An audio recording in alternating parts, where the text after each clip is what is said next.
अन्य उपस्थिति में इकट्ठा होकर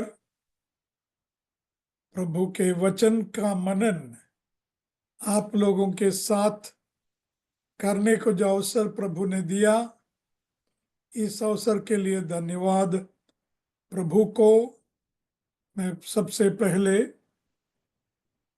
प्रस्तुत करता हूं। वैसे ही आप सबों को जिन्होंने आपका समय निकाल के इस अध्ययन में शामिल होते हैं, तो हमारी एक प्रार्थना है आप सबों के लिए कि ये जो सुन रहे हैं आप, आखिरी में अच्छा वचन था, अंकल बहुत अच्छा जोर से बात किया है वगैरह वगैरह बोल के वचन को भूल जाना सही नहीं है। वचन को मन में रखें, मनन करते रहें। तो मनन करने के लिए ही वचन आपके सामने रख रहे हैं। तो हम लोग रोम तीसरा अध्याय के अंतिम पदों में पहुंच गए हैं। तो शायद मैं अपनी ही हिंदी ट्रांसलेशन से पढ़ के सुना, अपनी मतलब हमारा टीम ने जो किया है उससे पढ़ के सुनाऊंगा।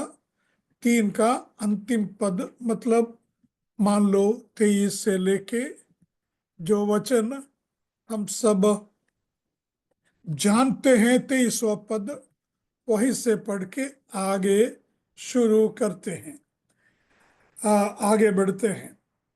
23वां पद हमको जो पाठ है वो वर्ष नहीं है, थोड़ा सा अलग अनुवाद है, फिर भी यही पढ़ के आपको मैं सुनाना चाहता हूं। 23 से लेकर उस अध्याय के अंतिम पद तक। पाप सभी ने किया है और सभी परमेश्वर की महिमा से दूर हो गए हैं, किंतु परमेश्वर के अनुग्रह से पाप के छुटकारे द्वारा प्रत्येक उससेंत मेंद छुटकारे में धर्मी घोषित किया जाता है जो मसीह यीशु में है। मसीह यीशु जिन्हें परमेश्वर ने उनके लहू में विश्वास द्वारा प्रायश्चित बलि के रूप में सार्वजनिक रूप से प्रस्तुत किया।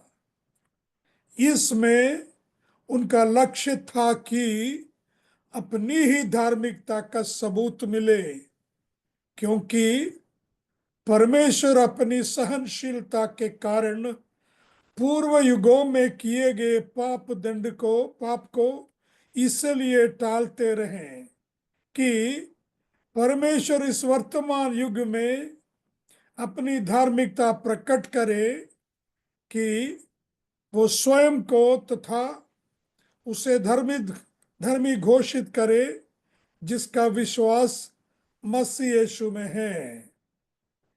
तब हमारे घमंड का क्या हुआ? उसका बहिष्कार कर दिया गया है। किस सिद्धांत के द्वारा? कामों के सिद्धांत के द्वारा नहीं, ये हुआ है विश्वास की व्यवस्था द्वारा। हमारी मान्यता यह है, मनुष्य व्यवस्था का सिर्फ पालन करने के द्वारा नहीं, परंतु अपने विश्वास द्वारा धर्मी घोषित किया जाता है। क्या परमेश्वर सिर्फ यहूदियों ही के परमेश्वर है? क्या वो गैर यहूदियों के परमेश्वर नहीं? निस्संदेह वो उनके भी परमेश्वर है, क्योंकि परमेश्वर एक है। वही खतना किए हुओं का तथा खतना रहित दोनों को उनके विश्वास के द्वारा धर्मी घोषित करेंगे। तो क्या हमारा विश्वास व्यवस्था को व्यर्थ ठहराता है? नहीं, बिल्कुल नहीं। इसके विपरीत अपने विश्वास के द्वारा हम व्यवस्था को स्थिर करते हैं। वचन हमने कई बार पढ़े हैं, पढ़ चुके हैं। फिर भी परमेश्वर के वचन के जब भी हम मनन करें, पढ़ें, उसके ऊपर परमेश्वर जरूर आशीष उंडेलेगा। तो हमने 24वां पद में देखा, परमेश्वर के अनुग्रह से पाप के छुटकारे द्वारा प्रत्येक उस संत छुटकारे में धर्मी घोषित किया जाता है जो मसीह यीशु में है। तो इस छुटकारे के विषय में हमने बहुत वर्णन किया है, मनन किया है। तो ये छुटकारा क्या चीज है? रिडेम्पशन इंग्लिश में, जिसके बारे में हमने मनन किया, ऑलरेडी मनन कर चुके हैं। तो मैंने 3 ग्रीक के शब्द उसके विषय में कहा, जो अभी आप लोग जो नोट्स लिखते हैं आपके नोटबुक में होंगे, पर मैं दोहराता हूं। नंबर 1, अगोरो अगोराजो। अगोराजो, अगोराजो मतलब मार्केट से खरीदना है। पुराने जमाने में इंसानों को मार्केट से खरीदते हैं, जैसे आजकल भी जानवरों को खरीदते हैं। तो फिर थोड़े दिन के लिए हमारे पास रखते हैं, फिर उसको जब अभी फसल काटने का, बीज बोने का समय खत्म हो गया, उस जानवर को या इंसान को, गुलाम को रखने के कोई मतलब नहीं है, इसलिए वे बेचा जाते हैं, उनको बेचे जाते हैं, इंसान को भी। तो अगोराजो वो शब्द है। फिर सेकंड शब्द है एक एक अगोराजो।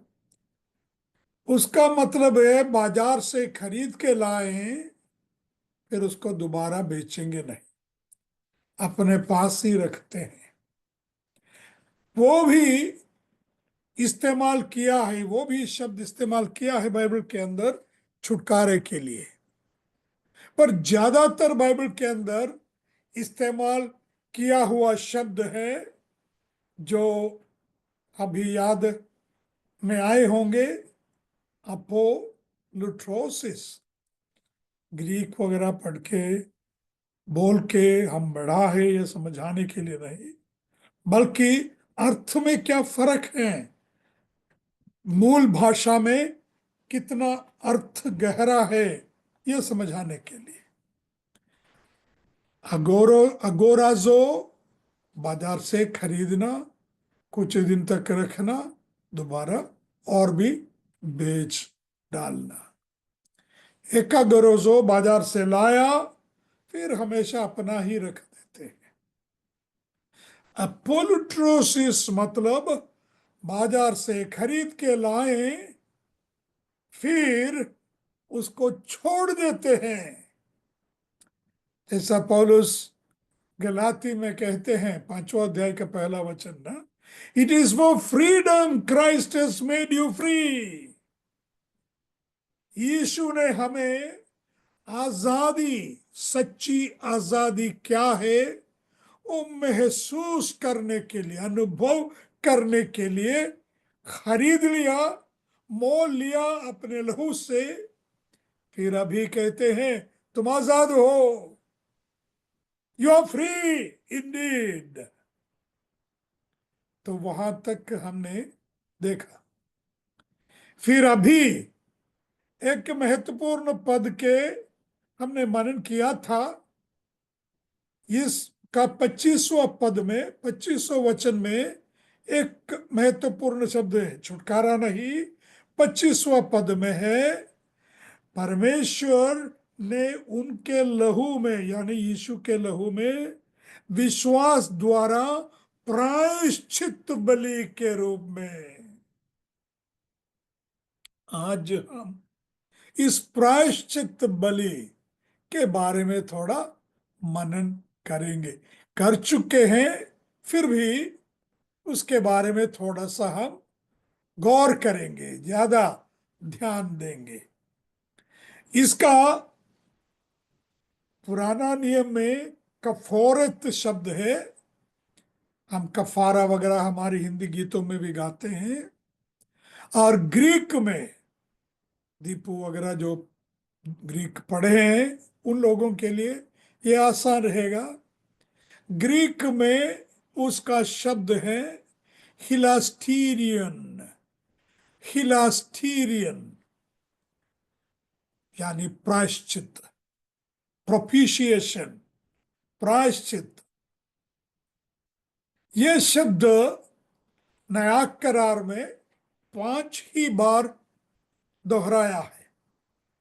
एक है यहां रोम 3:25, फिर 1 जॉन 2:1 और 2। एक बार हमने पढ़ा था पहला यूहन्ना 2 अध्याय के 1 से 2 तक। पहला यूहन्ना, बाइबल में, मोबाइल में देखूं या कंप्यूटर में, किसी को मिले तो पढ़िए। पहला यूहन्ना 2 अध्याय 1 और 2। हे जब मैं मेरे पढ़ बालकों, बातें तुम्हें पढ़िए भैया, पढ़िए। पढ़िए। हाँ, हे मेरे बालकों, मैं ये बातें तुम्हें इसलिए लिखता हूँ कि तुम पाप ना करो। और यदि कोई पाप करे तो पिता के पास हमारा एक सहायक है, अर्थात धार्मिक यीशु मसीह, और वही हमारे पापों को प्रायश्चित है, और केवल हमारे ही नहीं वरन सारे जगत के पापों का भी। Thank you. वहां भी शब्द आया है, मेरे ट्रांसलेशन से पढ़ूं तो यदि किसी से पाप हो ही जाए तो पिता के पास हमारे लिए एक सहायक है, मसीह यीशु जो धर्मी है। 2 पद, वही हमारे पापों के लिए प्रायश्चित बलि है, मात्र हमारे ही पापों के लिए नहीं परंतु सारे संसार के पापों के लिए वो प्रायश्चित है। इसी पुस्तक के 4 अध्याय के 10वां वचन में भी यूहन्ना, पहला यूहन्ना के 4:10, पहला यूहन्ना 4:10, 4 अध्याय के 10वां वचन, यहां भी यही शब्द दोहरा। प्रेम वस्तुतः यह है, परमेश्वर ने हमारे प्रति अपने प्रेम के कारण अपने पुत्र को हमारे पापों के लिए प्रायश्चित बलि होने के लिए भेज दिया। ये नहीं कि हमने परमेश्वर से प्रेम किया। कितना महत्वपूर्ण एक शब्द है। हमने परमेश्वर से प्रेम किया नहीं, हमें मालूम भी नहीं था परमेश्वर कौन। उसके पहले ही परमेश्वर ने अपने प्रिय पुत्र को हमारे बदले में बलिदान के रूप में चढ़ा दिया।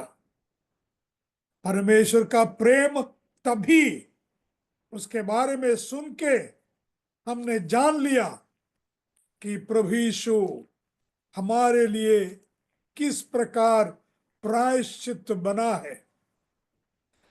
फिर एक और संदर्भ है जो इब्रानियों के पत्र 9 अध्याय में है। वो बाद में हम देखेंगे क्योंकि उसके बारे में और थोड़ा जिक्र करना है।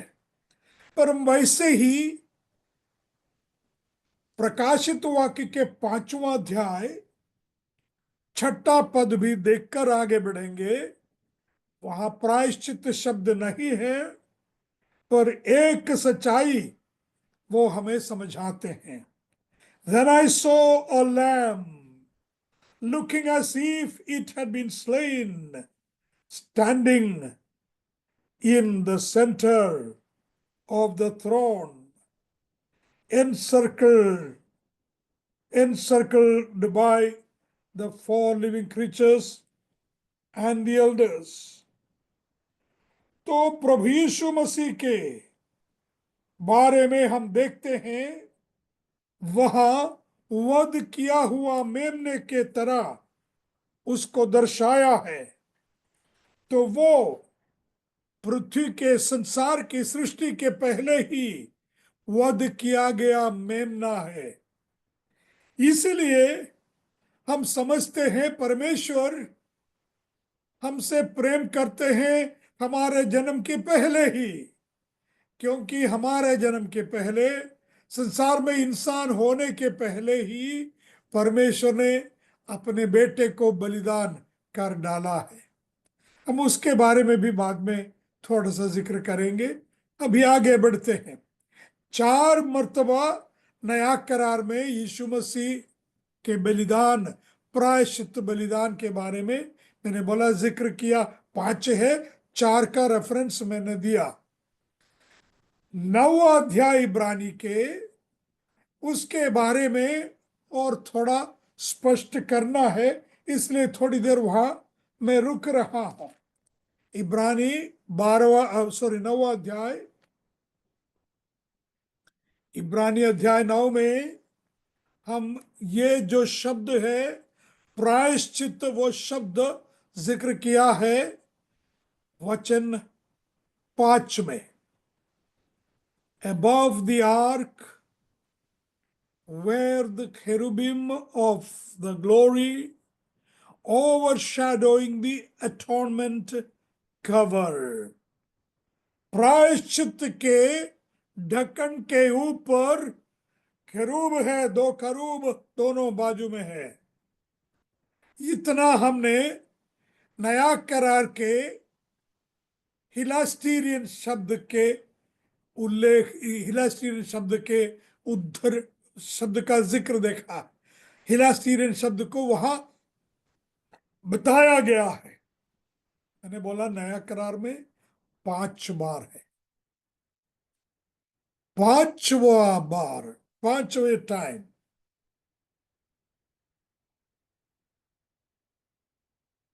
क्रोनोलॉजिकली 5वां नहीं है, पर मेरे कहने में 5वें हैं। लूक 18वां अध्याय, लूक 18वां अध्याय 10 से लेकर 14 तक।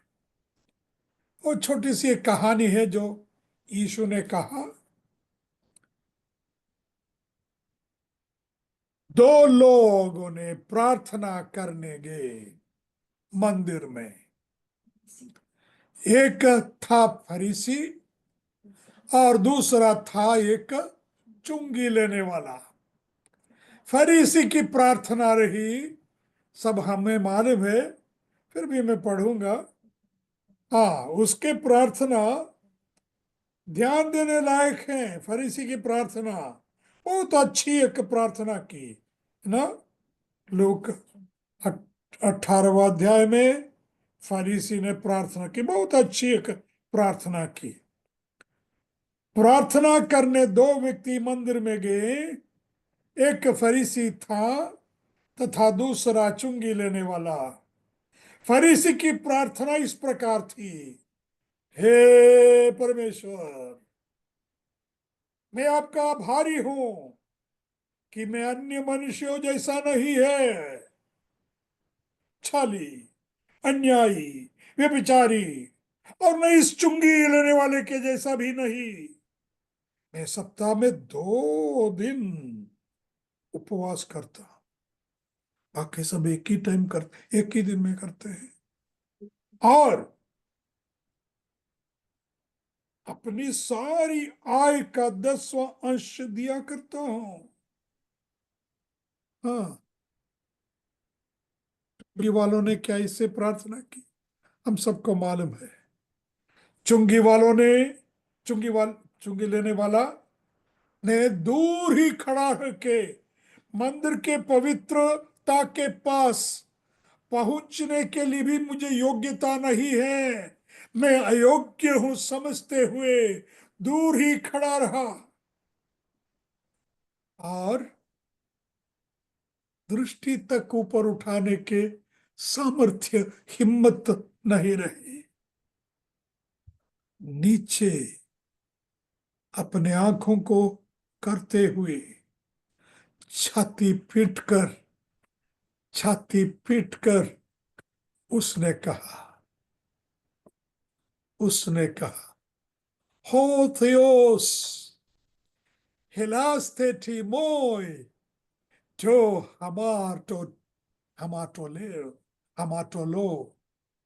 मैं ग्रीक इसलिए पढ़ के सुना है, वहां हिलास्टेरी शब्द आया है।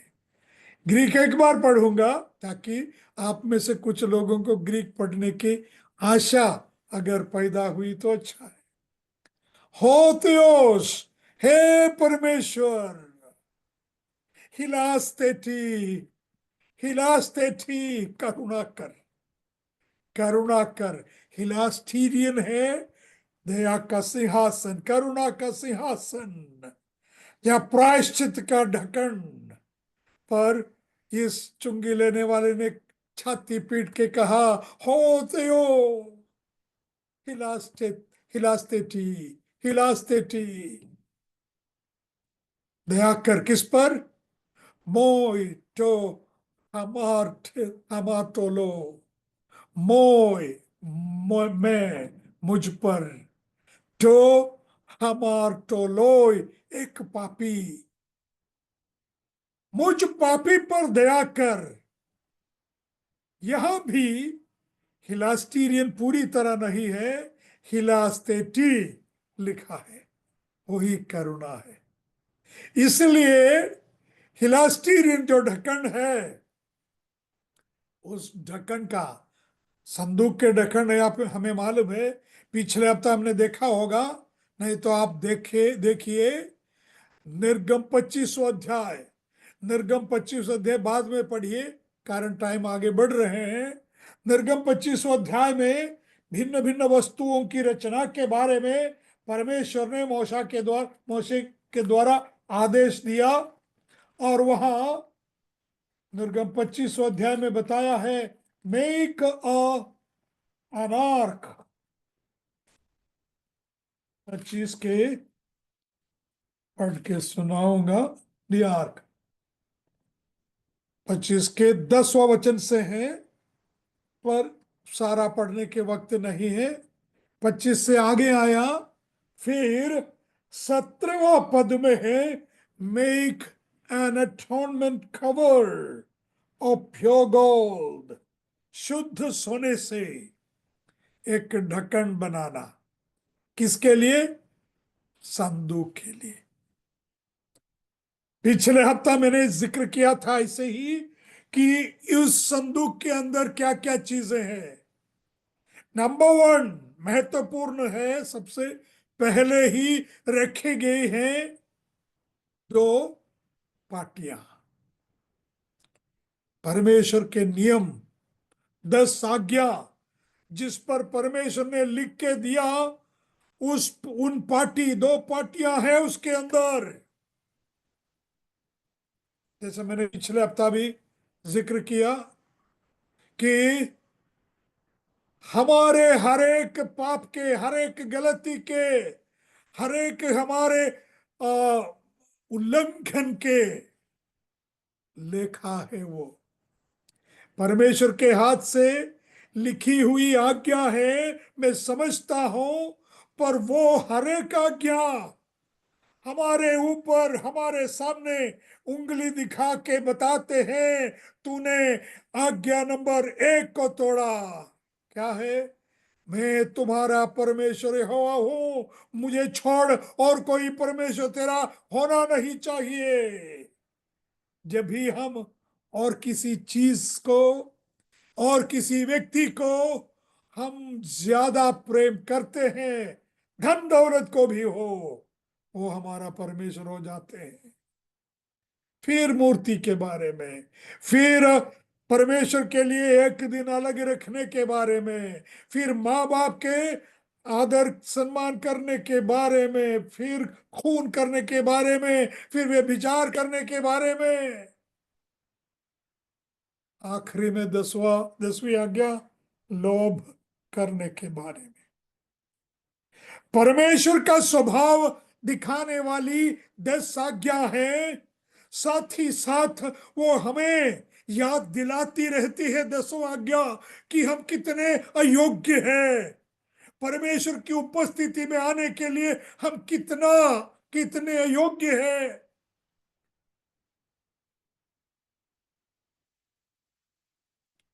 मैंने सोचा उसके अंदर और 2 चीजें हैं संदूक के अंदर, जिसके बारे में हम मनन किए होंगे पहले भी।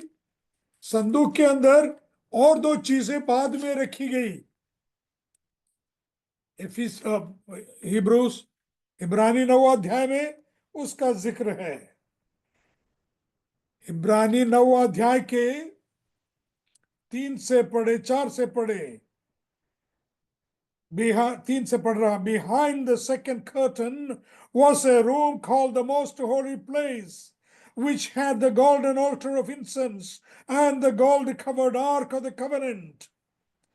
फिर इस आर्क में क्या क्या है? This ark contained the gold jar of manna, Aaron's staff that had budded, and the stone tablets of the covenant. थोड़ा सा 2 मिनट इन चीजों के बारे में, इन वस्तुओं के बारे में मनन करते हुए आगे बढ़े। पार्टियों के बारे में मैंने कहा ऑलरेडी। परमेश्वर के हाथों से लिखकर परमेश्वर ने 10 आज्ञा मोशे के हाथ में दिया, और 10 आज्ञाओं की पार्टी जो हमें हमारे पापों की याद दिलाती है। हमारे पापों की लेखा है वो। फिर यहां तो सबसे पहले पढ़ा, एक सोने का बर्तन है जिसके अंदर मन्ना डाले गए हैं, मन्ना डाल के रखे हैं। बहुत ही अच्छी चीज है, अद्भुत चीज है। भजन 78 में बताते हैं कि ये स्वर्गदूतों की खाना रही।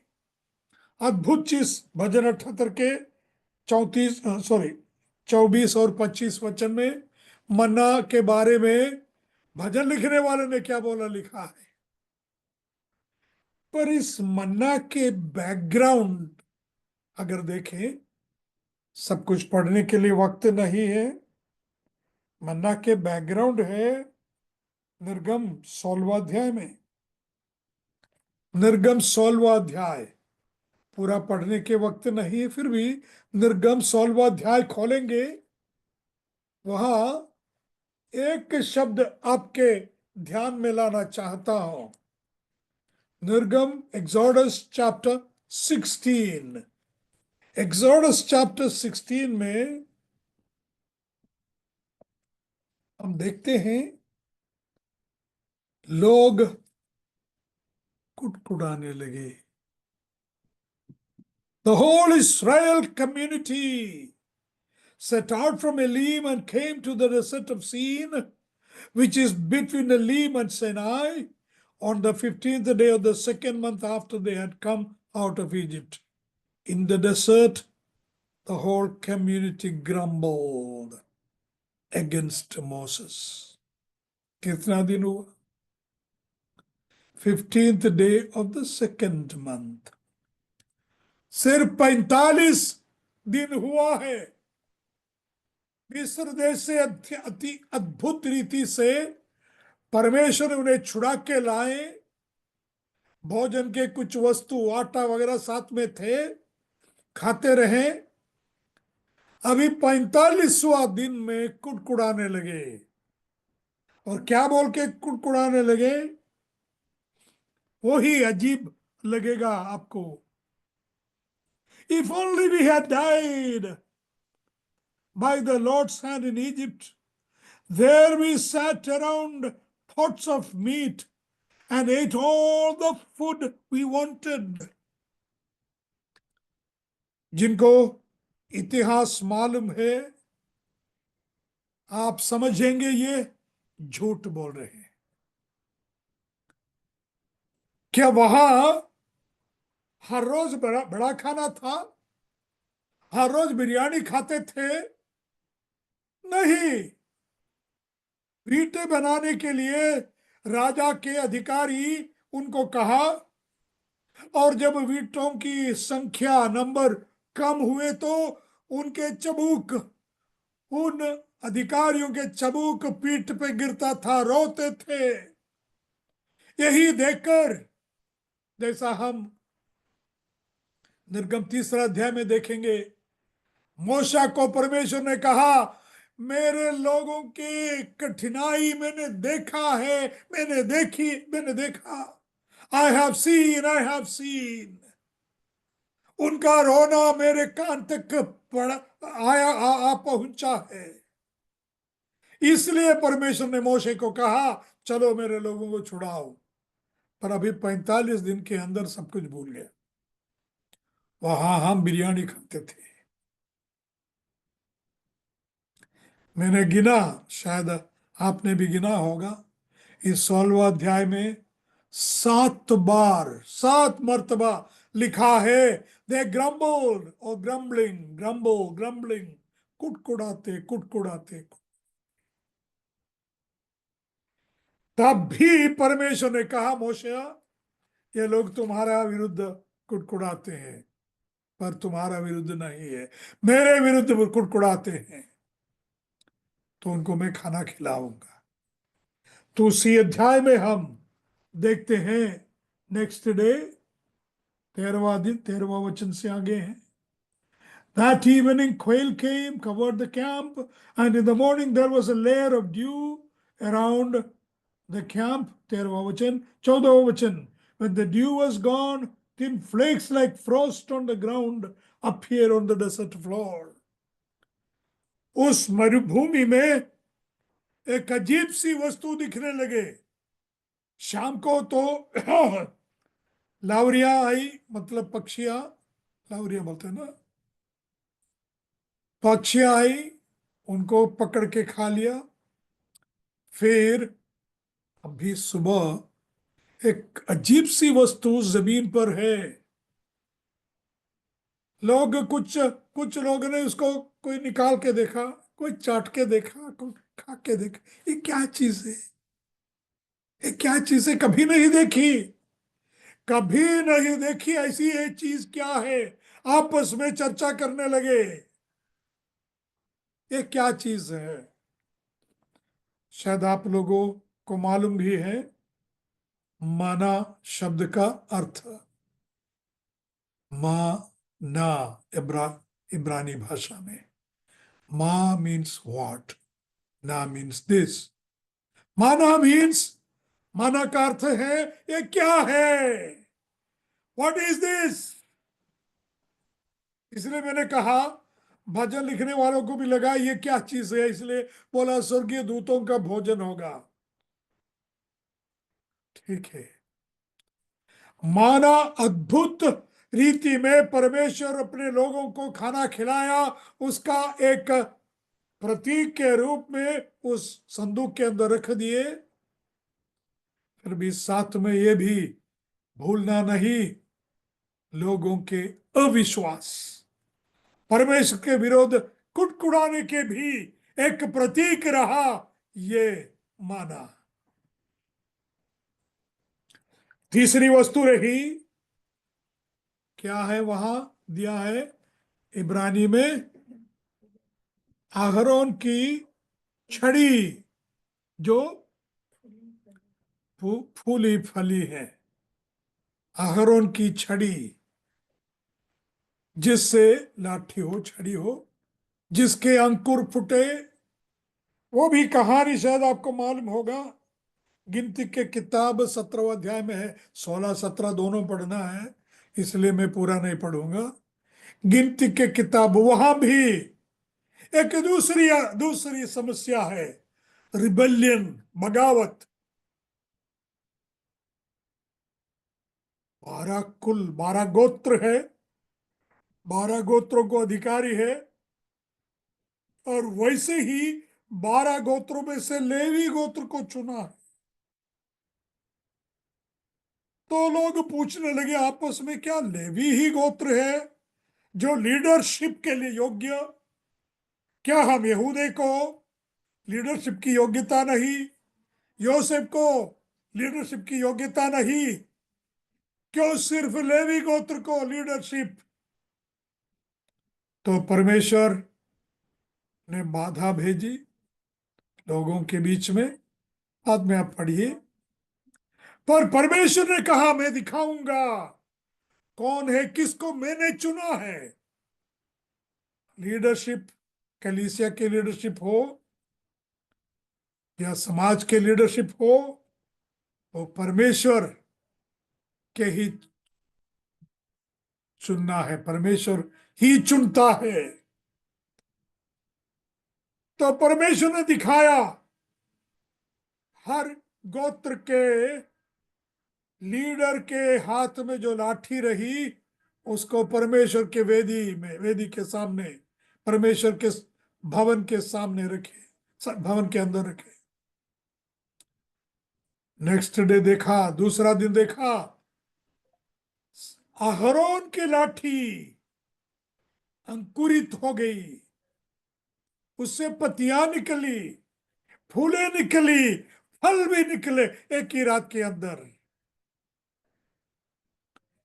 जिसकी वजह से हम याद, जिसकी वजह से परमेश्वर ने, जिसके द्वारा परमेश्वर ने दिखाया कि कौन है परमेश्वर से चुना हुआ व्यक्ति।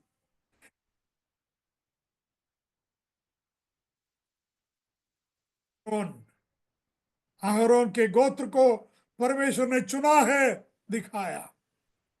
तो वो भी लाठी लोगों के बगावत की निशानी थी, लीडरशिप के विरुद्ध रिबल करने के, कुड़कुड़ाने के प्रतीक रहा वो लाठी। तो तीन चीजें, पटियां, आज्ञा की पटियां, 2 पटियां 10 आज्ञा के लिखित, सोने का बर्तन जिसमें मन्ना डाल के रखे थे, फिर अहरोन की लाठी।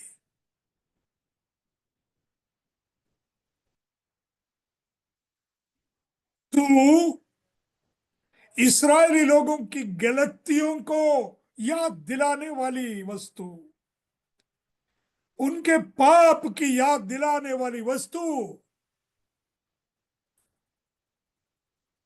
क्या हो गया वहां? उस संदूक ढपा हुआ है। There is a lid placed on that ark of the covenant. एक ढक्कन है, और ढक्कन, प्रभु की स्तुति हो, और ढक्कन का नाम है हिलास्टीरियन, प्रायश्चित, प्रायश्चित। तो वो प्रायश्चित का दिन, on the day of atonement, कई बार मैंने उसके जिक्र किया होगा, फिर भी उस प्रायश्चित का दिन महायाजक प्रायश्चित के मेमने को काटकर उसका लहू लेकर परम पवित्र स्थान में प्रवेश करेगा, और किसी को भी उस परम पवित्र स्थान में जाने की अनुमति नहीं है, केवल महायाजक, वो भी साल में एक बार, डरते हुए, कांपते हुए वो परम पवित्र स्थान के अंदर प्रवेश करता है। और वो लहू, उस संदूक के ढक्कन, सोने का, शुद्ध सोने का ढक्कन, उसके बीचों बीच इस लहू को चिटकाते हैं, लहू को डालते हैं। फिर वो बर्तन अपने हाथों में है, लहू के बर्तन। इस लहू के बर्तन परमेश्वर के सामने उठाते हुए कहेगा, हे परमेश्वर, इस लहू के कारण, इस मेमने के लहू के कारण, जो पापों के प्रति प्रायश्चित के लिए बलि हो गया है, उस मेमने के इस लहू के कारण मेरे अपराधों की क्षमा कर, मेरे लोगों के अपराधों की क्षमा कर। वो वापस बाहर आ जाता है हर साल, हर साल।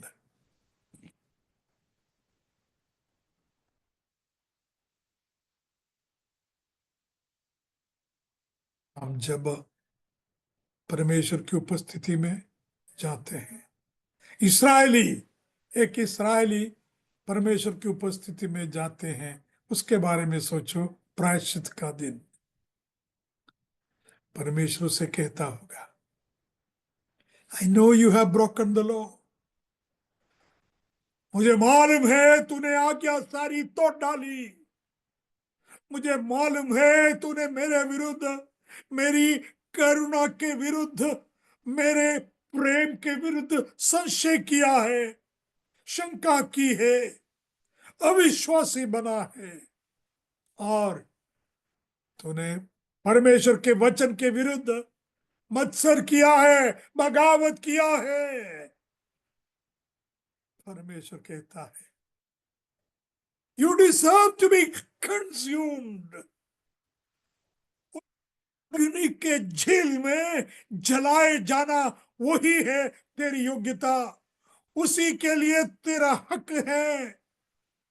उस अग्नि के झील जहां गंधक जलता रहता है, पर परमेश्वर कहेगा, yet I love you, yet I love you, my son, मेरा बेटा, मेरे बेटे ने तेरे पापों के सारा प्रायश्चित चुकाया है, मेरे बेटे ने। परमेश्वर कहेगा, परमेश्वर कहता है, मेरा प्रिय पुत्र ने, जिसके बारे में कम से कम 3 बार नया करार में जिक्र है, this is my beloved son, this is my beloved son, this is my beloved son, ये मेरा प्रिय पुत्र, हे मेरा प्रिय पुत्र, हे मेरा प्रिय पुत्र।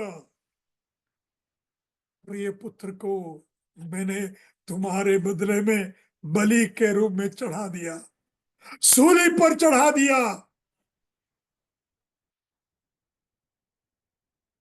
कर्ण संदूक के ऊपर प्रायश्चित के ढक्कन हमारे दोनों के बीच, परमेश्वर और हमारे बीच वो आके खड़ा रहता है।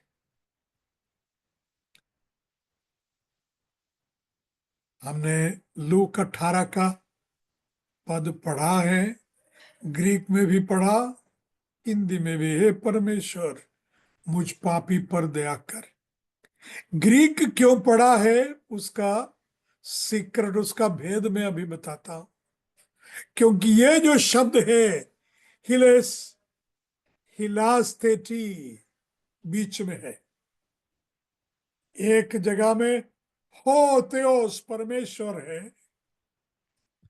और दूसरी बाजू में तो हमार तो लो है, पापी है, मोई, मी पापी, मुझ पापी।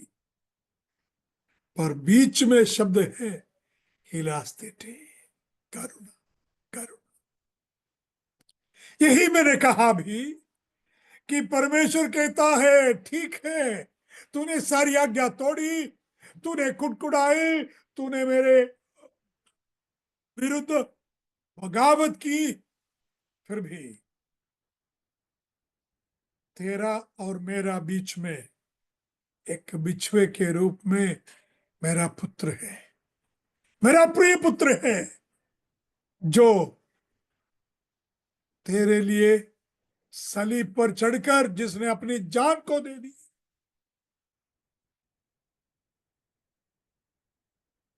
परमेश्वर, हे परमेश्वर, करुणा कर, दया कर इस पापी पर, मुझ पापी पर।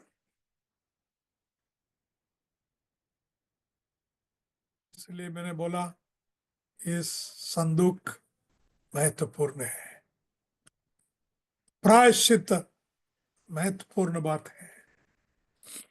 प्रायश्चित के बारे में अगर अच्छी तरह, पूरी तरह हम समझे तो हमारी प्रतिक्रिया किस प्रकार की होती है, किस प्रकार की होनी चाहिए, जरा याद कीजिए। हमारी भूमि में पिछले हफ्ता मैंने याद स्मरण कराया था, सांप, विषैरी सर्प के दंशन से, काटने से लोग मरते जा रहे हैं।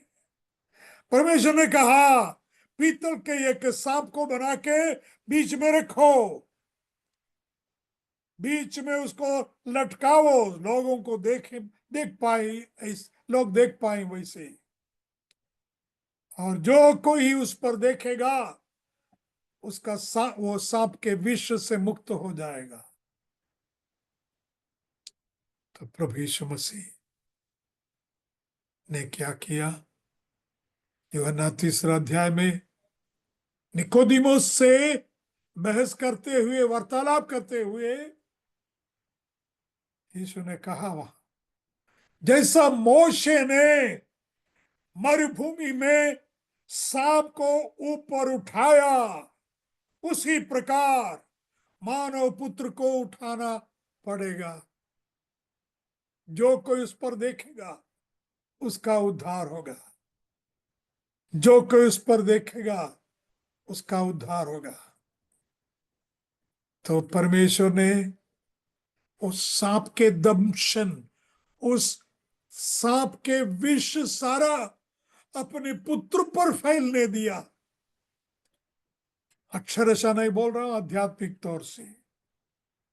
शैतान जो सांप है, जिस सांप ने आदम को फंसाया, हवा को फंसाया, उस शैतान सांप, उस सांप के विष जो तुम्हारे ऊपर, मुझ पर आने वाला था, जो हमें हमेशा हमेशा के मृत्यु तक लेके जाने वाला था, उस विष यीशु ने स्वयं अनुभव किया। यहां तक कि स्वयं सलीब पर चिल्लाए, हे मेरे परमेश्वर, हे मेरे परमेश्वर, मुझे क्यों छोड़ दिया? मेरी जगह, आपकी जगह लेकर हिलस्टीरियन, हिलस्टीरियन, हिलस्तेटेमोय, मुझ पापी पर करुणा कर, मुझ पापी पर दया कर। आज शाम को आगे बढ़ने के पहले कोई ऐसा भाई बहन मेरी आवाज सुन रहे हैं, जिसने कभी यीशु मसीह को यूं प्रार्थना नहीं की, हे प्रभु मुझ पापी पर दया कर, आप मेरा प्रायश्चित है, मैं जानता हूं, मेरे बदले में बलि आप हुई, आप अपने आप को मेरे बदले में सौंप दिया, हे प्रभु मुझ पापी पर दया कर। जैसा प्रार्थना करेंगे उसी वक्त, उसी क्षण स्वर्ग से धीमी आवाज आएगी, बेटा तेरे पापों की क्षमा हुई है, बेटी तेरे पापों की क्षमा हुई है, मैं तुझे दंड नहीं देता। जैसा यूहन्ना 8 अध्याय में पाप में पकड़ी गई उस स्त्री से यीशु ने आखिर में कहा, neither do I condemn thee, go sin no more। मैं भी तुझे दंड की आज्ञा नहीं देता हूं, जाओ फिर से प्रार्थना, अब फिर से पाप न करो। इस उद्धार के खर्च के बारे में, परमेश्वर को कितना खर्च करना पड़ा उसके बारे में अगर मनन किए, थोड़ा बहुत समझे, हम अद्भुत से अचरज हो जाएंगे, चमकित हो जाएंगे। अद्भुत, अद्भुत, अद्भुत, अद्भुत। जो स्त्री से जन्मने वाला पुत्र के लिए नाम दिया है, उसका नाम अद्भुत कहलाएगा। ये एक अद्भुत है। संसार के चारों तरफ लोग यीशु मसीह के जन्म को मनाते हैं, इस वचन को भी याद करते हैं, उसका नाम अद्भुत है। ऐसे 9:6, राइट? इसका नाम अद्भुत है। आज मैं कहता हूं केवल जन्म नहीं, ये मृत्यु अद्भुत है। परमेश्वर के सारा दंड, सारे मानव जाति के ऊपर जो दंड, शिक्षा, सजा आने वाली थी, सब कुछ यीशु मसीह के ऊपर लादने वाला था परमेश्वर। उसके बारे में सोचते ही स्वयं प्रभु यीशु मसीह ने कहा, हे पिता, हो सके तो इस कटोरा मुझसे हट जाए, आपकी इच्छा है तो, if you will, if you. पिता ने कहा होगा, बाइबल में जिक्र नहीं है, मेरी इच्छा वो नहीं। तूने संसार की सृष्टि के पहले कहा था, हे पिता, तेरी इच्छा पूरी करने के लिए मैं आ रहा हूं। भजन 40 देखिए। इसलिए पिता ने कहा होगा, बेटा तुझे सहना ही होगा, इस कटोरे को सहना होगा, इस प्याले के आखिरी बूंद तक तुझे पीना होगा। तभी तो संसार का उद्धार होता है, तभी तो संसार की छुड़ाउती होती है, तभी तो संसार का प्रायश्चित हो सकता है। इसलिए पौलुस ने इस उद्धार के बारे में सोचते हुए इब्रानी 2:3, सो ग्रेट साल्वेशन, इब्रानी 2:3, हाउ कैन वी एस्केप, हम वो पढ़ेंगे। इब्रानी 2 के 3 पद, दूसरा अध्याय, 3 पद। कोई पढ़ने वाले हैं तो पढ़ सकते हैं। इब्री चैप्टर 2 वर्स 3। तो तब हम भला, हाँ, हम इतने उत्तम उद्धार की उपेक्षा करके आने वाले दंड से कैसे बच सकेंगे? तो हम लोग इतना, ऐसे हाँ, बड़े उद्धार से निश्चित हाँ, रहकर होकर बच सकते हैं, जिसकी चर्चा पहले पहले प्रभु के द्वारा हुई और सुनने वालों के द्वारा हमें निश्चय हुआ। बस, थैंक यू।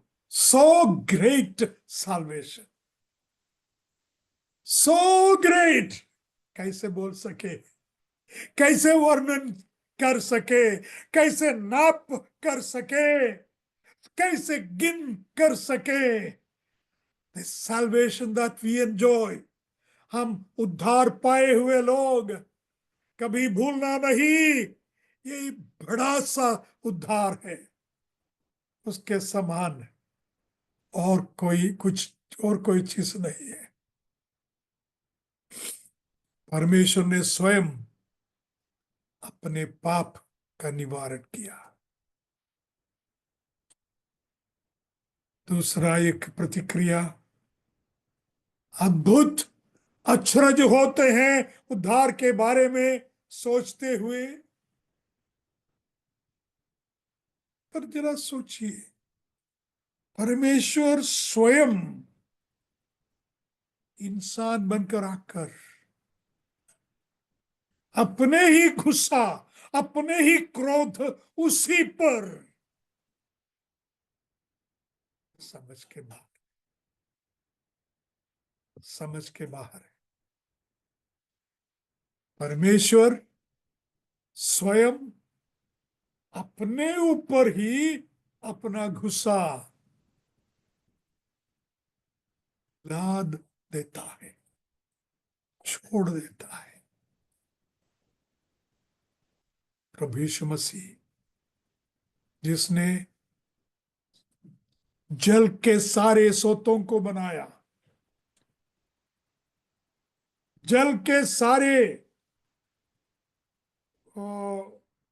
जलाशयों को बनाए, नदी हो, कुएं हो, झील हो, समुद्र हो, वो स्वयं एक बूंद पानी के लिए रो रहा है, मुझे प्यास लग रही है, मैं प्यासा हूं।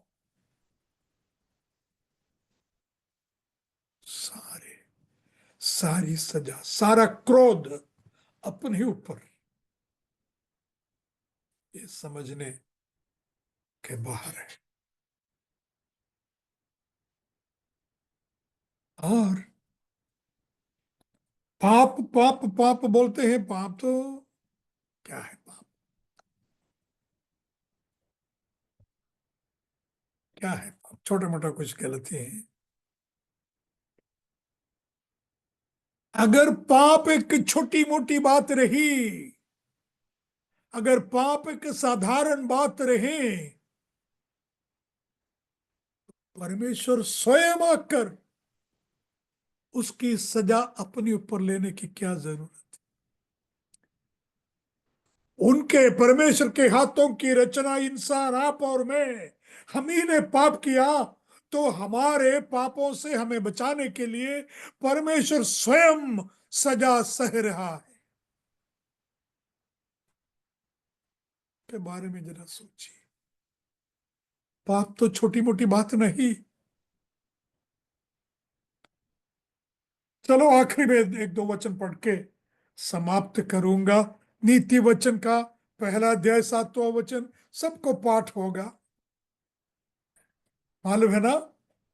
नीति वचन 1 का 7, the fear, if the fear of the Lord is the beginning of wisdom।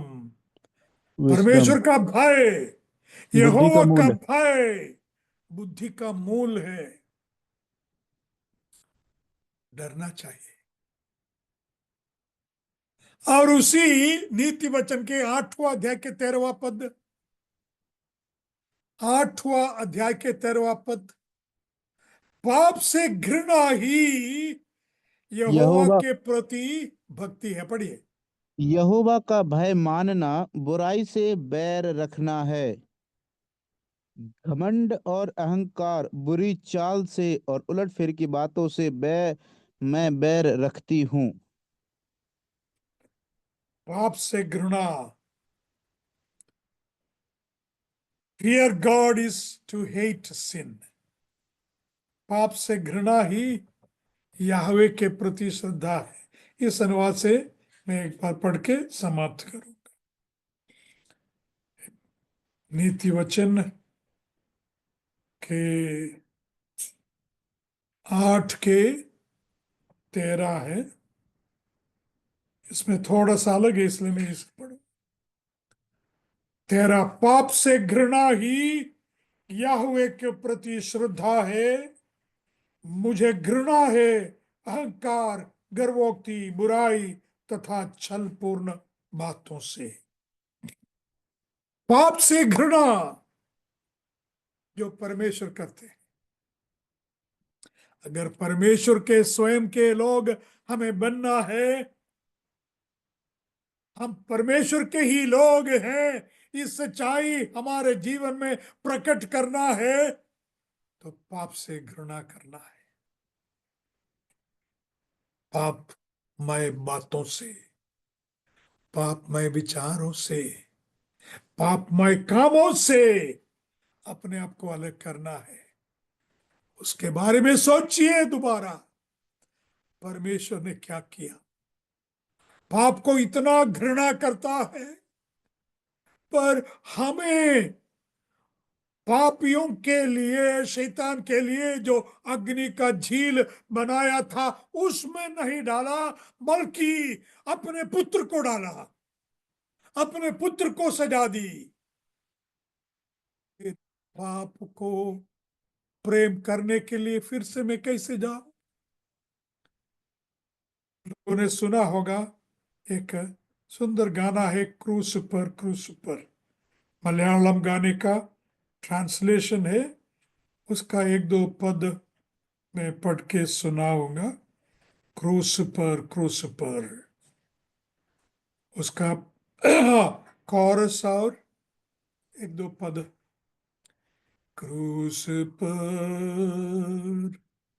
क्रूस पर ये कौन लहूलुहा, मेरा स्वामी मेरा नाथ, मेरे खातिर देता जा। मेरा स्वामी मेरा नाथ, मेरे खातिर देता जान। इस महान प्यार को मैंने ठुकरा दिया। इस महान प्यार को मैंने ठुकरा दिया। इस महान पाप को कर क्षमा। इस महा पाप को हे प्रभु कर क्षमा। पाप से करने प्यार अब मैं क्यों जाऊंगा। पाप से करने प्यार अब मैं क्यों जाऊंगा। तेरी संतान बन मैं प्रभु जीऊंगा। तेरी संतान बन हे प्रभु जीऊंगा। प्रार्थना है, आशा है, उम्मीद है, हम हर एक के निर्णय यही हो।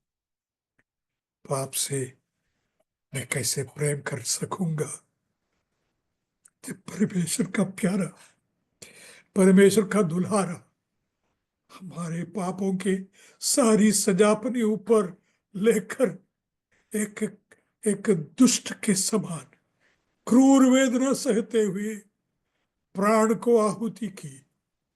तो मैं कैसे पाप को प्रेम करने दोबारा जाऊं। प्रभु जी, ये मेरे जीवन को आपके सामने मैं रख रहा हूं। उस प्रायश्चित बलि के लिए धन्यवाद, धन्यवाद, धन्यवाद।